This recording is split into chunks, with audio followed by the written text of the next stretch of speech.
ನಮಸ್ಕಾರ ಸ್ನೇಹಿತರೆ, ಮತ್ತೆ ರಾಜ್ಯದ ಮುಖ್ಯವಾದ ಮಾಹಿತಿಗಳನ್ನು ಡೀಟೇಲ್ ಆಗಿ ನೋಡೋಣ. ಆನ್ಲೈನ್ ಮೂಲಕ ಕಾವೇರಿ ನೀರು ಮಾರಾಟಕ್ಕೆ ಮುಂದಾದ ಜಲಮಂಡಳಿ ಇಲಾಖೆ ಇನ್ನು ಮುಂದೆ ಮನೆಯಲ್ಲಿ ಕುಳಿತೆ ನೀರು ಬುಕ್ ಮಾಡಬಹುದು. ಮತ್ತೊಂದೆಡೆಯಲ್ಲಿ ಬೆಟ್ಟಿಂಗ್ ಕಟ್ಟಿ ನೀರು ಬೆರೆಸದೆ 5 ಬಾಟಲಿ ಮದ್ಯ ಸೇವಿಸಿದಂತ ಯುವಕ ಸಾವನ್ನಪ್ಪಿದ್ದಾನೆ. ಕೋಲಾರ ಜಿಲ್ಲೆಯಲ್ಲಿ ದುರ್ಘಟನೆ. ಏನಿದು ಮಾಹಿತಿ ನೋಡೋಣ. ಮತ್ತೊಂದೆಡೆಯಲ್ಲಿ ನಾನು ಡಿ.ಕೆ. ಸುರೇಶ್ ಅವರ ಪತ್ನಿ ಎಲ್ಲೇ ಹೋದ್ರು ಜನ ಸ್ಟೇಟಸ್ ಕೇಳ್ತಾರೆ ಎಂದು ವಿಡಿಯೋ ಮಾಡಿ ಹರಿಬಿಟ್ಟಂತ ಮಹಿಳೆ. ಎಲ್ಲ ಶಾಕಿಂಗ್ ಮಾಹಿತಿಗಳು ಬಂದಿವೆ ಸ್ನೇಹಿತರೆ. ಮತ್ತೊಂದೆಡೆಯಲ್ಲಿ ಚಿನ್ನ ಪ್ರಿಯರಿಗೆ ಮತ್ತೊಂದು ದೊಡ್ಡ ಗುಡ್ ನ್ಯೂಸ್. ಅಕ್ಷಯ ತೃತೀಯ ಮುಗಿಯುತ್ತಿದ್ದಂತೆ ದೊಡ್ಡ ಕುಸಿತಗೊಂಡ ಚಿನ್ನ ಎಷ್ಟು ಬೆಲೆಯಾಗಿದೆ, ಇನ್ನು ಎಷ್ಟು ಇಳಿಕೆ ಆಗಬಹುದು, ಎಲ್ಲ ಮಾಹಿತಿ ನೋಡೋಣ ಸ್ನೇಹಿತರೆ. ಮತ್ತೊಂದೆಡೆಯಲ್ಲಿ ಕಾಂಗ್ರೆಸ್ ಸರ್ಕಾರದ ಗ್ಯಾರಂಟಿಯಲ್ಲಿ ಒಂದಾಗಿರುವ ಗೃಹಲಕ್ಷ್ಮಿ ಯೋಜನೆಯ 6,000 ಒಟ್ಟಿಗೆ ಜಮಾವಾಗುತ್ತೆ ಎಂದು ಸಚಿವ ಲಕ್ಷ್ಮಿ ಹೆಬ್ಬಾಳ್ಕರ್ ಅವರ ಹೇಳಿಕೆ. ಯಾವಾಗ ಜಮಾ ಆಗುತ್ತೆ, ಯಾರಿಗೆ ಜಮಾ ಆಗುತ್ತೆ, ಎಲ್ಲ ಮಾಹಿತಿಗಳನ್ನು ಡೀಟೇಲ್ ಆಗಿ ನೋಡೋಣ. ಅದಕ್ಕಿಂತ ಮೊದಲು ನೀವು ನಮ್ಮ ಚಾನಲ್ಗೆ ಮೊದಲು ಬಾರಿ ಭೇಟಿ ಕೊಡ್ತಾ ಇದ್ರೆ ದಯವಿಟ್ಟು ಕೆಳಗೆ ಕಾಣುವಂತಹ ಸಬ್ಸ್ಕ್ರೈಬ್ ಬಟನ್ ಕ್ಲಿಕ್ ಮಾಡಿ, ಪಕ್ಕದಲ್ಲಿ ಒಂದು ಗಂಟೆ ಕಾಣಿಸುತ್ತೆ ಅದು ಕೂಡ ಒತ್ತಿದ್ರೆ ರಾಜ್ಯದ ಮುಖ್ಯವಾದ ಮಾಹಿತಿಗಳು ನಿಮಗೆ ಸಿಗುತ್ತವೆ. ವಿಡಿಯೋನ ಲೈಕ್ ಮಾಡ್ತಾ ವಿಡಿಯೋ ಪೂರ್ತಿಯಾಗಿ ನೋಡಿ. ಬನ್ನಿ ಸ್ನೇಹಿತರೆ, ರಾಜ್ಯದ ಮುಖ್ಯವಾದ ಮಾಹಿತಿಗಳನ್ನು ಡೀಟೇಲ್ ಆಗಿ ನೋಡೋಣ. ಈಗ ಬೆಂಗಳೂರಿನ ಜಲಮಂಡಳಿ ಇಲಾಖೆಯು ಆನ್ಲೈನ್ ಮೂಲಕ ಕಾವೇರಿ ನೀರು ಮಾರಾಟಕ್ಕೆ ಮುಂದಾಗಿದೆ. ಹೌದು ಗೆಳೆಯರೆ, ಬೇಸಿಗೆಯಲ್ಲಿ ಬೆಂಗಳೂರು ನಗರದ ಜನರನ್ನ ಕಾಡಲಿರುವ ಟ್ಯಾಂಕರ್ ಮಾಫಿಯಾಗೆ ಕಡಿವಾಣ ಹಾಕಲು ಜಲಮಂಡಳಿ ಇಲಾಖೆಯು ಮುಂದಾಗಿದೆ. ಆನ್ಲೈನ್ ಯುಗದಲ್ಲಿ ಮನೆಯಲ್ಲಿ ಕುಳಿತು ತಮಗೆ ಬೇಕಾದ ವಸ್ತುಗಳನ್ನು ತರಿಸಿಕೊಳ್ಳುವ ಕಾಲವಿದ್ದು, ಇಂತಹ ಸಂದರ್ಭದಲ್ಲಿ ಆನ್ಲೈನ್ ನಲ್ಲಿನೇ ಅವಶ್ಯಕತೆ ಇರುವರು ಇನ್ನು ಮುಂದೆ ನೀರು ಕೂಡ ತರಿಸಿಕೊಳ್ಳಲು ಅನುಕೂಲವಾಗುವಂತೆ ಕಾವೇರಿ ಸಂಚಾರ ಎಂಬ ವಿನೂತನ ಯೋಜನೆಯನ್ನ ಜಲಮಂಡಳಿ ಅನುಷ್ಠಾನಗೊಳಿಸಿದೆ ಎಂದು ಜಲಮಂಡಳಿ ಇಲಾಖೆ ಅಧ್ಯಕ್ಷರಾಗಿರುವ ರಾಮ್ ಪ್ರಸಾದ್ ಮನೋಹರ್ ಎನ್ನುವರು ತಿಳಿಸಿದ್ದಾರೆ. ಹೌದು, ಬೇಸಿಗೆಯಲ್ಲಿ ಕುಡಿಯುವ ನೀರಿನ ಅಭಾವ ನೀಗಿಸಲು ಆನ್ಲೈನ್ ನಲ್ಲಿ ಕಾವೇರಿ ನೀರು ಮಾರಾಟಕ್ಕೆ ಜಲಮಂಡಳಿ ಸಿದ್ಧತೆ ನಡೆಸಿದೆ. ಕಾವೇರಿ ಸಂಚಾರಿ ಎಂಬ ಒಂದು ವಾಹನ ಮೂಲಕ ಮನೆ ಮನೆ ಬಾಗಿಲಿಗೆ ಇನ್ನು ಮುಂದೆ ನೀರು ಸರಬರಾಜು ಮಾಡಲಾಗುತ್ತೆ. ಹೌದು ಗೆಳೆಯರೆ, ಅಪ್ಲಿಕೇಶನ್ ಮೂಲಕ ಬೆಂಗಳೂರಿನ ಜನರು ತಮಗೆ ಬೇಕಾದಷ್ಟು ನೀರನ್ನ ಇನ್ನು ಮುಂದೆ ಮನೆಗೆ ತರಿಸಿಕೊಳ್ಳಬಹುದು. ಜಲಮಂಡಳಿ ಜಾರಿಗೆ ತಂದಿರುವ ಅಪ್ಲಿಕೇಶನ್ ಮೂಲಕ ಆನ್ಲೈನ್ ನಲ್ಲಿ ಆರ್ಡರ್ ನೀಡಿದ್ರೆ ಮನೆ ಬಾಗಿಲಿಗೆ ನೀರು ಸರಬರಾಜು ಆಗಲಿದೆ. ಇದಕ್ಕಾಗಿನೇ ಬೆಂಗಳೂರು ನಗರಾದ್ಯಂತ ಒಟ್ಟು 500ಕ್ಕೂ ಅಧಿಕ ಟ್ಯಾಂಕರ್ ಬಳಕೆ ಮಾಡಿಕೊಳ್ಳಲಾಗುತ್ತಿದೆ ಎಂದು ಹೇಳಲಾಗಿದೆ. ಪ್ರತಿದಿನ 4 ರಿಂದ 12 ಸಾವಿರ ನೀರು ಲೀಟರ್ ಏಕಕಾಲಕ್ಕೆ ಪೂರೈಕೆ ಮಾಡಲಾಗುತ್ತೆ ಎಂದು ಹೇಳಲಾಗಿದೆ. ಆನ್ಲೈನ್ ಮೂಲಕ ಅಥವಾ ನೇರವಾಗಿಯೂ ಕೂಡ ಹಣ ಪಾವತಿ ಮಾಡಲು ಅವಕಾಶ ಕಲ್ಪಿಸಿಕೊಡಲಾಗಿದೆ. ಮಾಹಿತಿಯ ಪ್ರಕಾರ 4,000 ಲೀಟರ್ ಟ್ಯಾಂಕರ್ಗೆ 660 ರೂಪಾಯಿ, 5,000 ಲೀಟರ್ ಟ್ಯಾಂಕರ್ಗೆ 700, 6,000 ಲೀಟರ್ ಟ್ಯಾಂಕರ್ಗೆ 740 ಮತ್ತು 12,000 ಲೀಟರ್ ಟ್ಯಾಂಕರ್ಗೆ 1,290 ರೂಪಾಯಿ ಆಗಿದೆ ಎಂದು ಹೇಳಲಾಗಿದೆ. ಇದೊಂದು ಮುಖ್ಯವಾದ ಮಾಹಿತಿಯಾಗಿತ್ತು. ಇನ್ನಿದೀಗ ಎರಡನೇ ಮುಖ್ಯವಾದ ಮಾಹಿತಿಗೆ ಹೋಗೋಣ. ಕೋಲಾರದಲ್ಲಿ ಬೆಟ್ಟಿಂಗ್ ಕಟ್ಟಿ ನೀರು ಬೆರೆಸದೆ 5 ಬಾಟಲಿ ಮದ್ಯ ಸೇವಿಸಿದಂತ ಯುವಕ ಸಾವನ್ನಪ್ಪಿರುವುದು ಗೊತ್ತಾಗಿದೆ. ಹೌದು ಗೆಳೆಯರೆ, ಸಾಮಾನ್ಯವಾಗಿ ಕೆಲವೆಡೆ ಮದ್ಯ ಸೇವನೆ ಮಾಡುವರು ಬೆಟ್ಟಿಂಗ್ ಕಟ್ಟಿಕೊಂಡು ಎಣ್ಣೆ ಹೊಡೆಯುತ್ತಾರೆ. ಇನ್ನು ಕೆಲವರು ಬೆಟ್ಟಿಂಗ್ ಕಟ್ಟಿ ಗೆದ್ದವರು ಕೂಡ ಇದ್ದಾರೆ. ಅದೇ ರೀತಿ ಕಳೆದ 1 ವರ್ಷದ ಹಿಂದಷ್ಟೇ ಮದುವೆಯಾಗಿದ್ದಂತ ಯುವಕ ಎಣ್ಣೆ ಪಾರ್ಟಿಯಲ್ಲಿ ಬೆಟ್ಟಿಂಗ್ ಕಟ್ಟಿ 5 ಬಾಟಲಿ ಎಣ್ಣೆಯನ್ನು ನೀರು ಬೆರೆಸದೆ ಕುಡಿದಿದ್ದಾನೆ.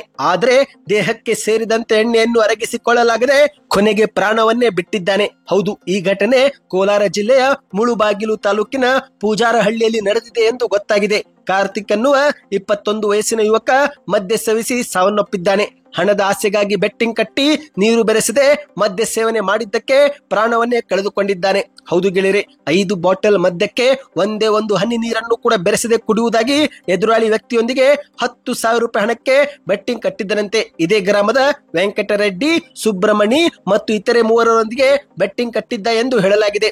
ಈ ಒಂದು ವೇಳೆ ನೀನು 5 ಬಾಟಲಿ ಎಣ್ಣೆಯನ್ನು ರಾಗಿ ಹೊಡೆದ್ರೆ, ಅಂದ್ರೆ ನೀರು ಬೆರೆಸದೆ ಒಬ್ಬನೇ ಹೊಡೆದ್ರೆ ನಾನೊಬ್ಬನಿಗೆ 10,000 ಕೊಡುವುದಾಗಿ ವೆಂಕಟರೆಡ್ಡಿ ಸವಾಲು ಹಾಕಿದ್ದರಂತೆ. ಇದೇ ಒಂದು ಸವಾಲನ್ನ ಸ್ವೀಕರಿಸಿ ಮದ್ಯ ಸೇವನೆ ಮಾಡಿದ್ದರಂತೆ. ಆತನ ಸ್ನೇಹಿತರು ಮುಳುಬಾಗಿಲು ಆಸ್ಪತ್ರೆಗೆ ದಾಖಲಿಸಿದ್ರು.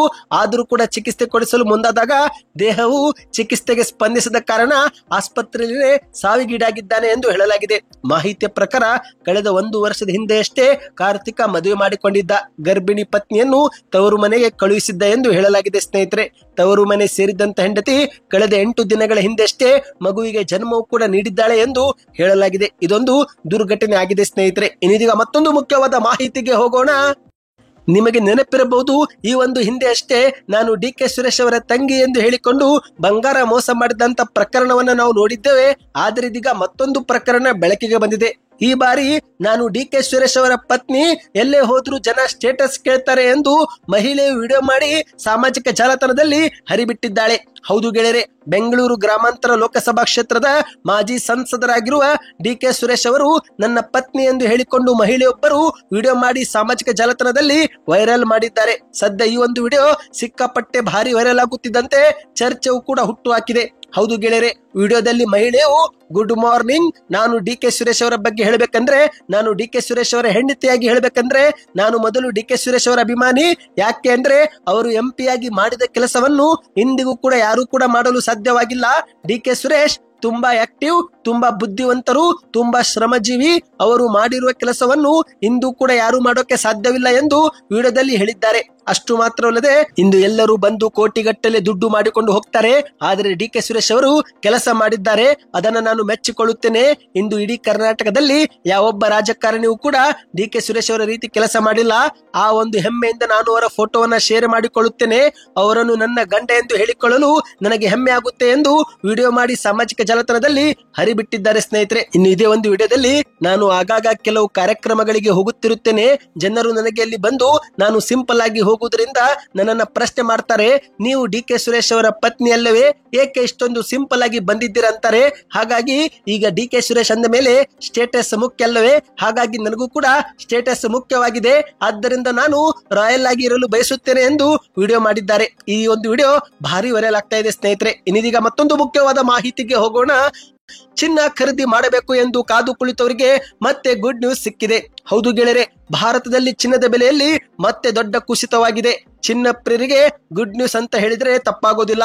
ಅಕ್ಷಯ ತೃತೀಯ ಮುಗಿಯುತ್ತಿದ್ದಂತೆ ಮತ್ತೆ ಚಿನ್ನ ಕುಸಿತಗೊಂಡಿದೆ. ಹೌದು, ಸದಾ 10, 20, 50 ರೂಪಾಯಿಯಲ್ಲಿ ಕುಸಿತವಾಗುತ್ತಿದ್ದಂತ ಚಿನ್ನ ಮತ್ತೆ ಚಿನ್ನ ಪ್ರಿಯರು ಹುಬ್ಬೇರಿಸುವಂತೆ, ಆಶ್ಚರ್ಯ ಪಡುವಂತೆ ದೊಡ್ಡ ಮಟ್ಟದಲ್ಲಿ ಕುಸಿತವಾಗಿದೆ. ಮಾಹಿತಿಯ ಪ್ರಕಾರ ಮತ್ತೆ ಒಂದೇ ದಿನ 2,500 ರೂಪಾಯಿ ಕುಸಿತವಾಗಿದೆ.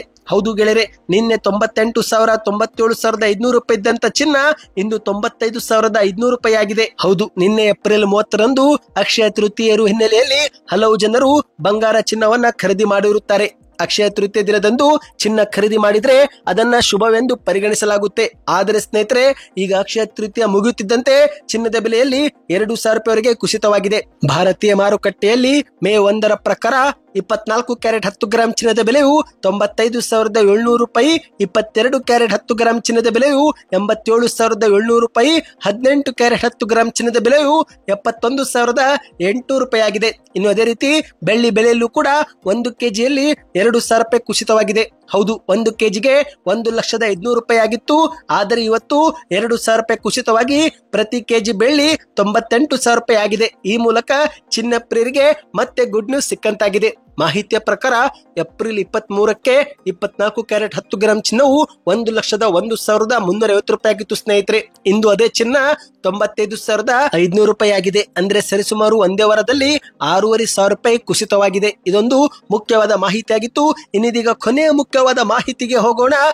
ರಾಜ್ಯದ ಮಹಿಳೆಯರಿಗೆ ಸಚಿವೆ ಲಕ್ಷ್ಮೀ ಹೆಬ್ಬಾಳ್ಕರ್ ಅವರು ಗುಡ್ ನ್ಯೂಸ್ ಕೊಟ್ಟಿದ್ದಾರೆ. ಹೌದು ಗೆಳೆಯರೆ, ಕಾಂಗ್ರೆಸ್ ಸರ್ಕಾರ ಅಧಿಕಾರಕ್ಕೆ ಬಂದ ಮೇಲೆ ಜಾರಿಗೆ ತಂದಿರುವ ಗ್ಯಾರಂಟಿ ಯೋಜನೆಗಳಲ್ಲಿ ಗೃಹಲಕ್ಷ್ಮಿ ಯೋಜನೆಯು ತುಂಬಾನೇ ಸಹಾಯಕವಾಗಿದ್ದು, ಇಲ್ಲಿಯವರೆಗೆ ಗೃಹಲಕ್ಷ್ಮಿ ಯೋಜನೆ ಹಣ ಸರಿಯಾಗಿ ಜಮೆಯಾಗುತ್ತಿತ್ತು. ಆದ್ರೆ ಕಳೆದ 3-4 ತಿಂಗಳಿನಿಂದ ಈ ಒಂದು ಹಣ ಸರಿಯಾಗಿ ಜಮೆ ಆಗುತ್ತಿಲ್ಲ.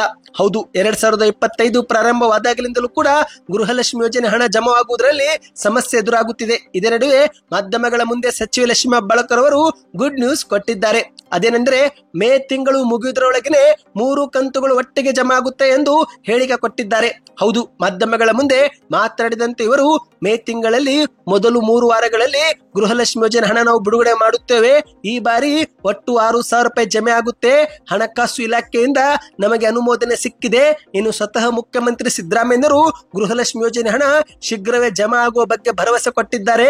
ನಮ್ಮ ಮುಖ್ಯಮಂತ್ರಿಯವರು ನುಡಿದಂತೆ ನಡೆದುಕೊಳ್ಳುತ್ತಾರೆ, ಕೊಟ್ಟ ಮಾತನ್ನು ಉಳಿಸಿಕೊಳ್ಳುವ ವ್ಯಕ್ತಿ ನಮ್ಮ ಮುಖ್ಯಮಂತ್ರಿ ಎಂದು ಸಚಿವೆ ಲಕ್ಷ್ಮೀ ಹೆಬ್ಬಾಳ್ಕರ್ ಅವರು ಪ್ರತಿಕ್ರಿಯಿಸಿದ್ದಾರೆ. ಹೌದು ಗೆಳೆಯರೆ, ಫೆಬ್ರವರಿ, ಮಾರ್ಚ್ ಮತ್ತು ಏಪ್ರಿಲ್ ಈ 3 ತಿಂಗಳ ಕಂತು ಜಮೆ ಆಗುವುದು ಬಾಕಿ ಇದೆ. ಜನವರಿ ತಿಂಗಳ ಕಂತನ್ನು ಯುಗಾದಿ ಹಬ್ಬದ ಸಮಯದಲ್ಲಿ ಸರ್ಕಾರ ಬಿಡುಗಡೆ ಮಾಡಿತ್ತು. ಈಗೇನಿದ್ರು ಫೆಬ್ರವರಿ, ಮಾರ್ಚ್ ಮತ್ತು ಏಪ್ರಿಲ್ ತಿಂಗಳ ಒಟ್ಟು 3 ಕಂತು ಜಮೆ ಆಗಬೇಕಾಗಿದೆ. ಈ 3 ಕಂತುಗಳನ್ನ ಮೇ ತಿಂಗಳು ಮುಗಿಯುವುದರೊಳಗೆ ಜಮೆ ಮಾಡುವುದಾಗಿ ಲಕ್ಷ್ಮೀ ಹೆಬ್ಬಾಳ್ಕರ್ ಅವರು ತಿಳಿಸಿದ್ದಾರೆ. ಈ ಒಂದು ಮಾಹಿತಿ ನಿಜಕ್ಕೂ ಫಲಾನುಭವಿಗಳಿಗೆ ಗುಡ್ ನ್ಯೂಸ್ ಆಗಿದೆ. ಸದ್ಯಕ್ಕೆ ಎಷ್ಟೇತು ಸ್ನೇಹಿತರೆ, ಈ ಎಲ್ಲ ಮಾಹಿತಿ ಇಷ್ಟವಾಗಿದ್ರೆ ವಿಡಿಯೋಗೆ ಲೈಕ್ ಮಾಡಿ, ಹೆಚ್ಚಿನ ಮಾಹಿತಿಗಾಗಿ ಚಾನಲ್ಗೆ ಸಬ್ಸ್ಕ್ರೈಬ್ ಮಾಡ್ತಾ, ವಿಡಿಯೋ ಇಷ್ಟವಾಗಿದ್ರೆ ಸೂಪರ್ ನ್ಯೂಸ್ ಎಂದು ಕಮೆಂಟ್ ಮಾಡಿ.